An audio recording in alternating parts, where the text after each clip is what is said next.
The definitions of patriot and traitor have been completely reversed in today's world. Modern so-called flag-waving, quote-unquote, patriots who uphold the belief in government are actually traitors to humanity, whether they know it or not, because they advocate the very belief system that leads to the destruction of human freedom. And that's what a traitor does. The flag-waving patriots, so-called patriots, are traitors because what they back is the government. And they're confusing the government with the people. And those things should never be confused. True dissidents are the real patriots because they love their country enough to stand against the tyranny at work within it. Do not make the mistake of confusing country, meaning the land and its people who live upon it, with the particular government that happens to be in control of the country. I love my country. Don't think that means I'm an advocate of politics and government. My country are the people and the land. I love my country. I serve my country in addition to serving truth. I serve truth above all else, and I'll serve my country, which means the people and the land, and I will help advocate for their freedom and teach them the principles of freedom. But that doesn't mean I love government. I hate all forms of government because all forms of government are slavery. This is what a true patriot is. And I consider it a high honor that when I receive a Lifetime Achievement Award from the Tesla Science Foundation, bestowed on me by the president of the foundation, Nick Launchar, for doing the work that I've done with the Tesla Science Foundation.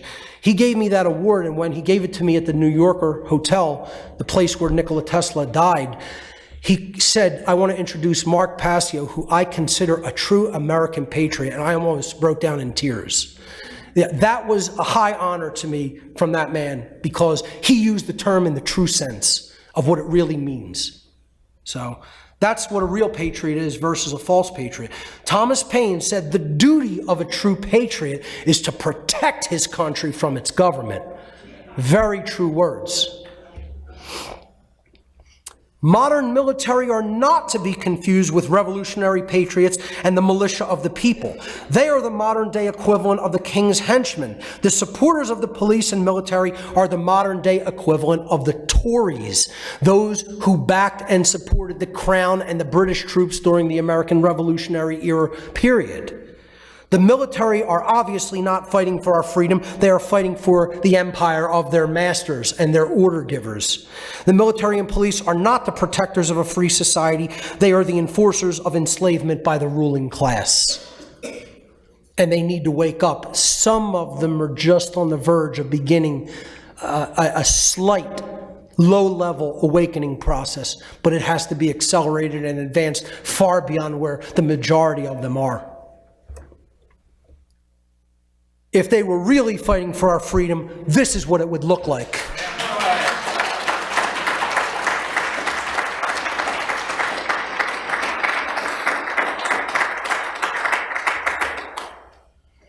Let's talk about a really dark topic, overt slavery in early America.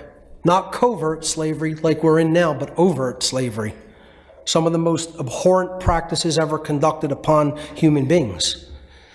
Many of the black slaves of early America and Civil War period America were dissidents because they opposed their condition of overt slavery.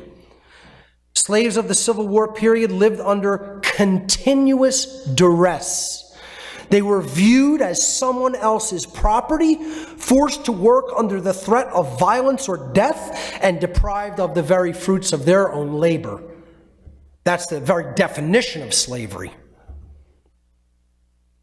Black slaves in early America were kidnapped from their native lands and brought to America by ships over the Atlantic Ocean in crowded and unsanitary conditions, totally inhumane, unsanitary conditions.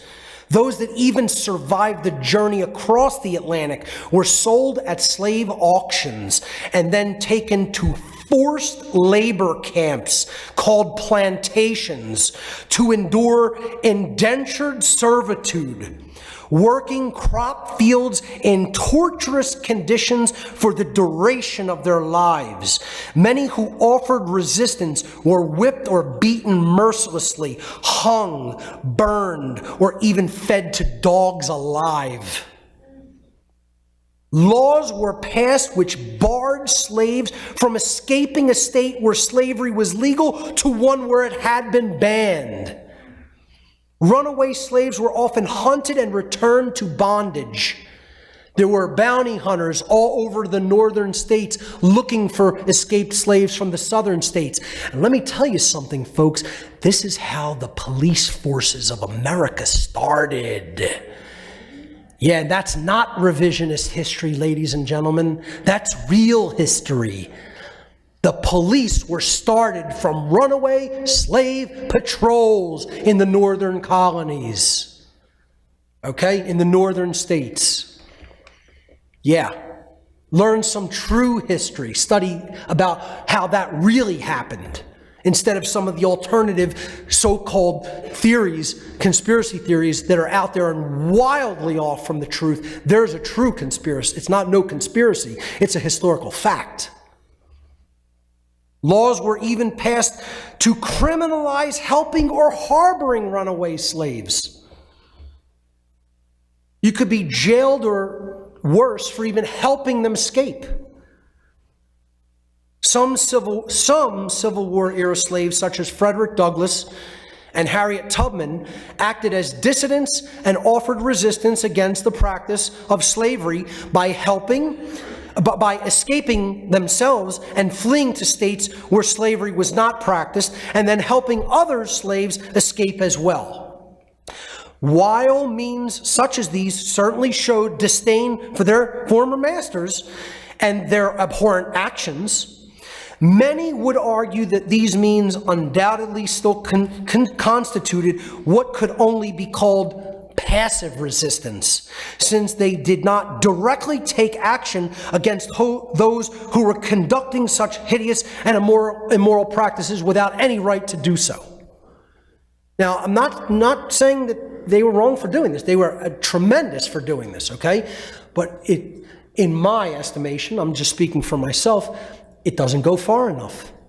It's still advocating simply for escape to another place where this isn't going to be done to you. How many people still think, well, where can we run to? I'm going to expatriate. I'm going to go down to, Uruguay, or Costa Rica. I'm not running anywhere. I'm staying right here and fighting this evil. Not going anywhere. That's a patriot and a being with courage to fight evil. And if I'm struck down dead, I'll be struck down dead fighting for freedom, true freedom.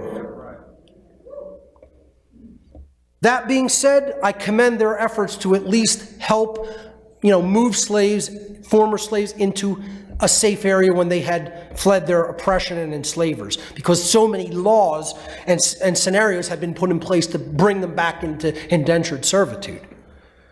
So they're to be commended at least for that. Who I commend much more and think of as true dissidents against this hideous practice were the slaves who actually physically rebelled against their masters.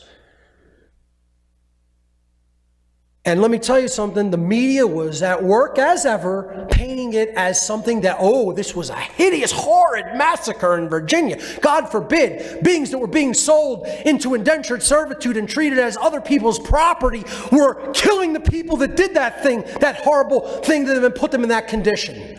How dare they? How dare they kill their masters? Imagine this, the media doing their job.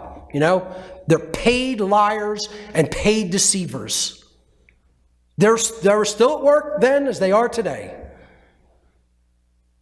Some slaves during this time period rebelled physically. There were many slave revolts, most of which were violently suppressed. Such revolts were subsequently downplayed or entirely covered up in modern historical accounts.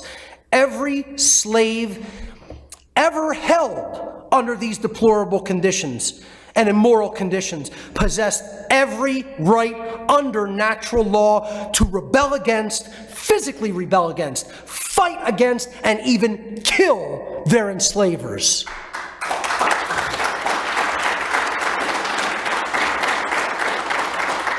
Now, that being said, many of them died trying to kill them.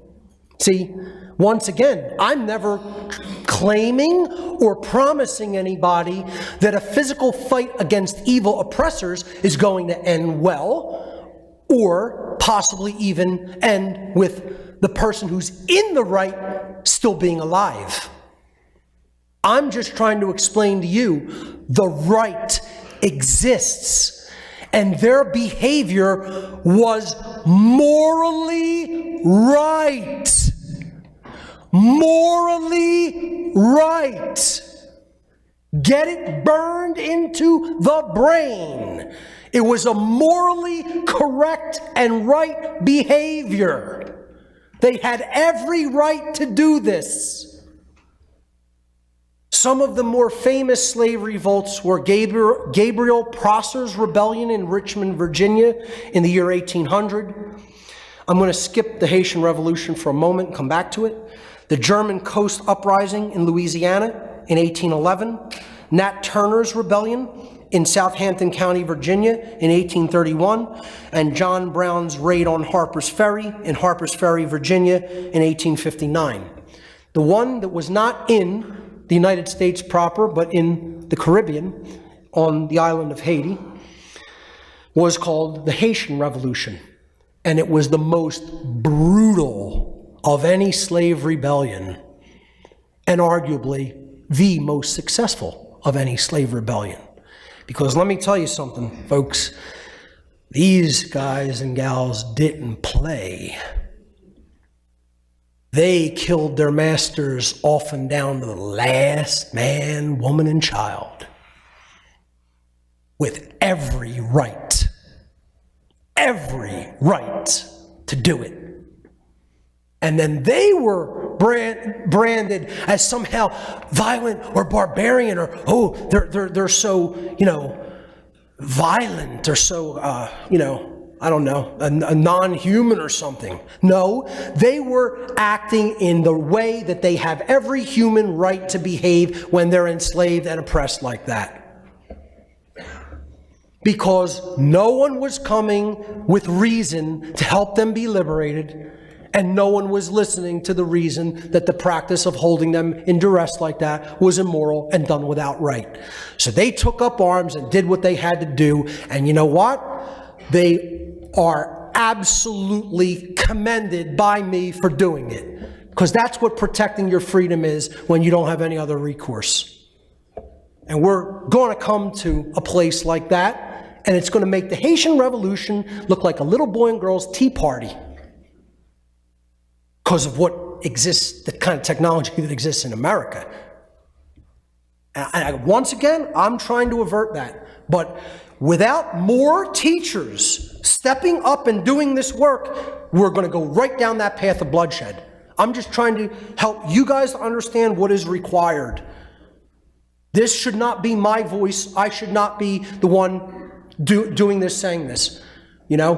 I should have 10 million choices to tag out to and have somebody else come in and pick up right where I leave off, if I so choose. Or if any of the other people so choose. There should be 10 million teachers worldwide of this information, of natural law. Minimum. I think we can get it done with 10 million.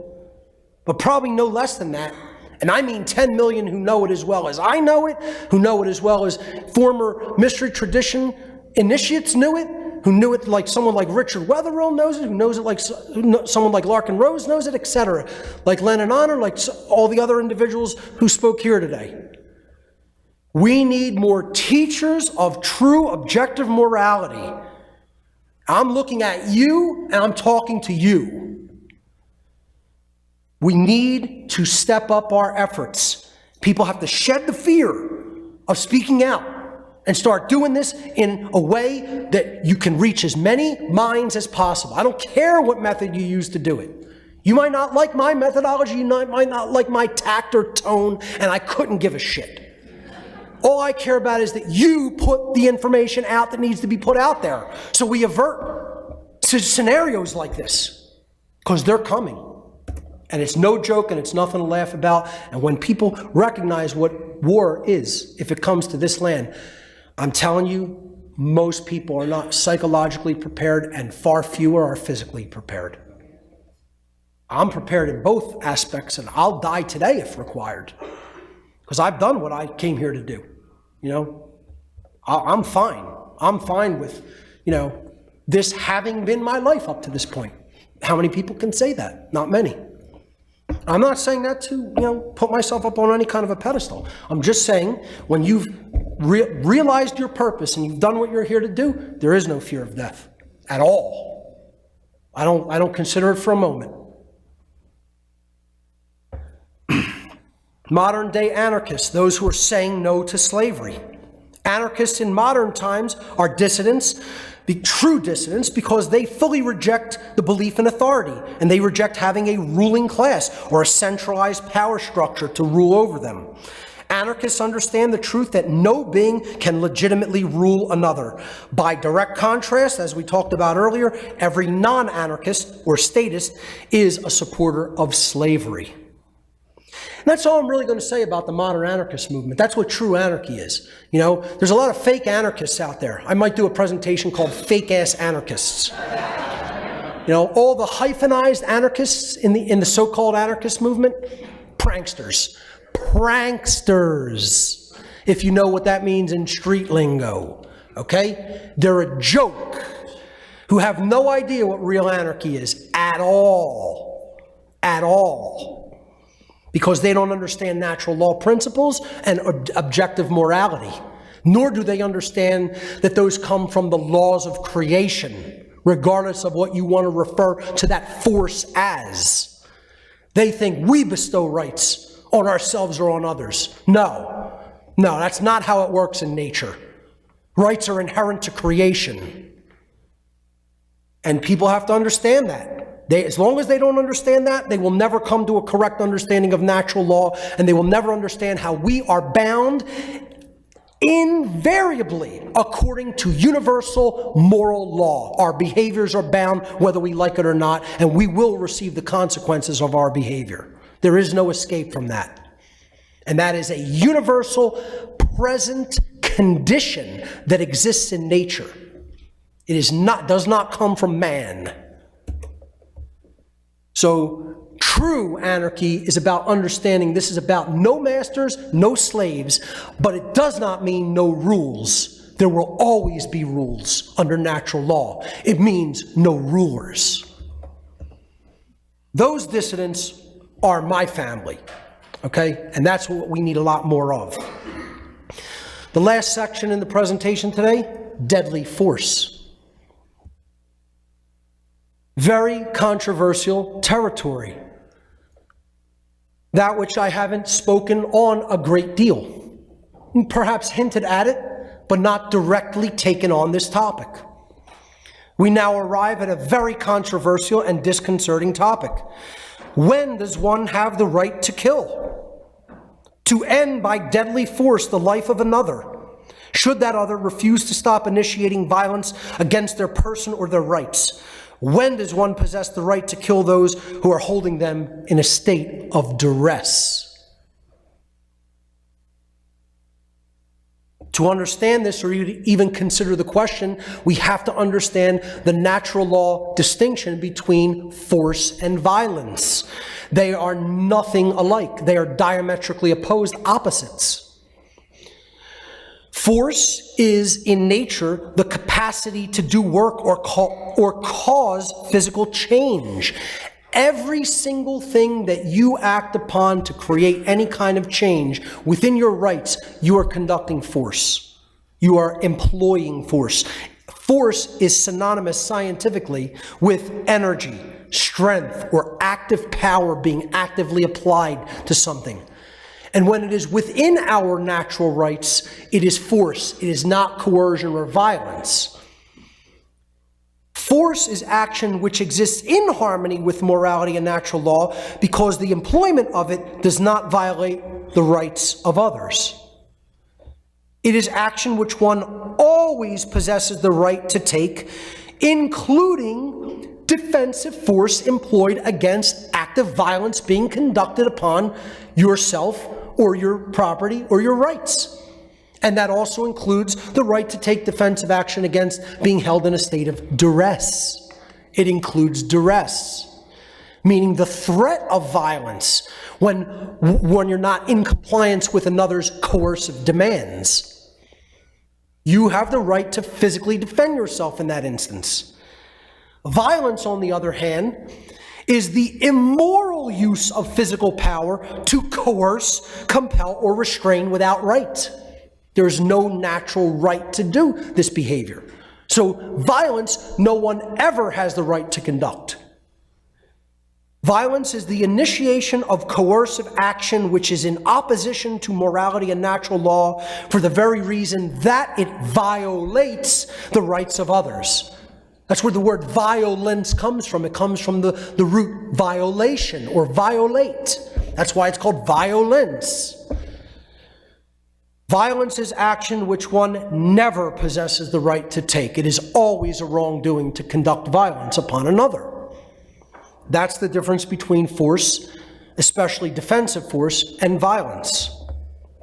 And people have to make that distinction philosophically. They have to understand it and be able to explain it.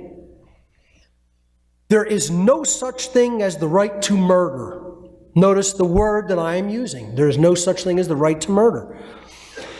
As a prescription against unjust killing, the fifth commandment of the 10 commandments in the Old Testament scripture does not actually translate as, quote, do not kill, or thou shalt not kill. That is not what the fifth commandment of the Torah, the Old Testament, says.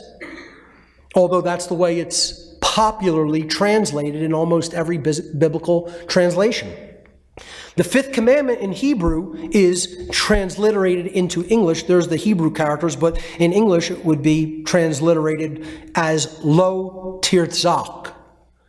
And lo tirzak means do not murder. Thou shalt not commit murder, not thou shalt not kill. There is a crucial difference between the two translations. To murder is to act outside of one's natural law rights with violence against the life of another, without right. When someone transgresses against our natural law rights through violence, we always possess the right to defend ourselves with whatever amount of force is required to stop the aggression, up to and including deadly force. The Bible and the 10 Commandments, in historical, traditional, religious context, never says there is no time when you should not kill if you are doing it in a justified, true, right way, when your rights and life and property are being violated by those who will not listen to reason and stop performing those behaviors. It says do not murder, which means you shouldn't conduct violence against another person's life by initiating coercive action and possibly deadly force action when you have no such right to do that. Clear and critical, important distinction between those two modalities of behavior. And too few people understand them or are even comfortable with discussing the difference between killing and murder. If it's truly immoral to ever kill, well, did the revolutionaries have the right to kill the British soldiers who were oppressing them? Did the Haitian slaves have a right to kill their slave owners? Of course they had the right. 100% had the natural right to perform those behaviors. The people who were conducting murder upon these people, if they didn't obey their decrees and commands, had no such right. That's when it was immoral. To explore the original question further, let's consider the example of a kidnapping, which is a person being coercively taken against their will for nefarious reasons. When does the individual being kidnapped have the right to use defensive physical force, including deadly force, against the kidnappers? There is a correct answer to that question. And the correct answer, they have the right to use deadly force as soon as the act of duress begins. As soon as their free will has been usurped and they are being coerced and restrained from exercising their freedom and their free will. The answer is immediately upon being put under the condition of duress, they have the right to employ deadly force. Once again, that doesn't mean that they would be necessarily successful, and they may die in the attempt to repel the violence being conducted upon them. But in nature, they possess the right to kill the individual or group, putting them in that condition of duress. I'm making no promise about their safety. I'm trying to explain that the right exists. The psychological fear of self-defense and rebellion comes from a deeply seated fear of true freedom in this population. Absolutely. True freedom is uncharted territory for human beings, because we've never truly been free. Even if you want to argue shortly after the colonists performed the rebellion, which was the first true, real act of rebellion against tyrants in large numbers, we might have enjoyed a little bit of physical freedom for a very short period of time. And I mean, it numbers in the years or less. Freedom is unexplored country. Hence, it is frightening to most people because most people fear the unknown. Moreover, people fear true freedom because true freedom implies and carries with it total personal responsibility, which most human beings do not want and which most human beings will attempt to avoid at all costs. Most people are also very fearful of the types of sacrifice that may be necessary to gain real freedom.